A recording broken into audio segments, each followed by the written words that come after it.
Yo, what's up, you guys? Welcome back to the channel. I have something small for you here. It's from an ex-user by the name of Paranormal. He dropped this. It's called "Are UFOs Living Organisms" by Trevor James Constable. This is an interview from 1980. Check this out, you guys. Like, subscribe, share with your friends.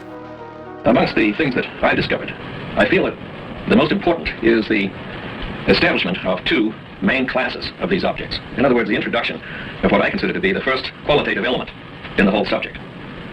This is the division of these multiform phenomena into two main separate divisions. On the left, the most commonly accepted and commonly recognized bracket of phenomena, those objects that appear to be structured ships capable of interplanetary spaceflight or flight even beyond that. In other words, high-performance craft. And on the right, in the other main bracket, living organisms that are native to our atmosphere and which represent a whole new branch of biology and indeed a complete biological revolution. And I'm the individual who first extensively photographed this level of life, although it has been sporadically photographed through the years, accidentally photographed by many people.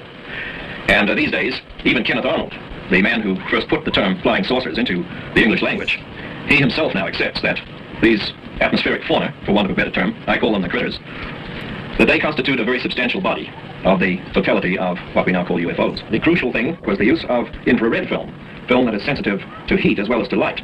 And this simple substance, which has been in existence for, at least 75 years, it's the principles of sensitizing film to react to heat have been known for at least that long, enables you to double the size of the window with which you look at the universe. It's a very simple concept. If I use this playing card here, for example, to represent the size of the window that the human eye has on reality, with violet at this end and red at that, then that is the foundation of our conceptions of the universe and life and of UFOs. If you take infrared film, what that does, without you necessarily seeing it, is increase the size of the window until it is that big. And so you're seeing almost twice what the unaided human eye sees. And this, over a long period of years, has yielded, I would say, the largest single body of evidence gathered by one person as to the nature of these things that's in existence. The critters, as I call them, the living organisms of whatever kind in the atmosphere that are unseen. And they are self-contained mind-body units, just like we are. A human being, when all's said and done, is an integrated mind-body unit. And these organisms are of the same order as that, although much lower on the evolutionary scale than we are.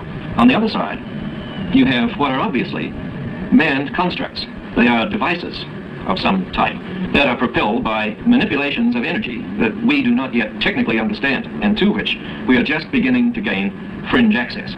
But the two aspects of UFOs, the critters on one hand and the craft on the other, each of which have to be given equal value in an objective investigation, these two things are mutually confused because the energy form involved is the same. The energy that propels the critters is used technically by the ships. That's the way I conceive of it as being put together.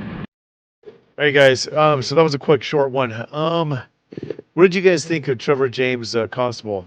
I don't know much about him. I've heard of him before. I know he's in the UFO construct of things. You know what I mean? Anyways, so I did some research on Constable here, and it says that he's known for his controversial theories and his takes on the UFO phenomenon. He's written a book, and he's made some crazy claims. Now, let's look at the claims that he's made, and let's look at it, because I've actually made this claim before on these videos that I like these angelic UFOs and machine-looking UFOs. That is kind of messing up my head a bit. I'm like, what the freaking hell? One almost looks like it's alive, another one looks like it was actually built by something.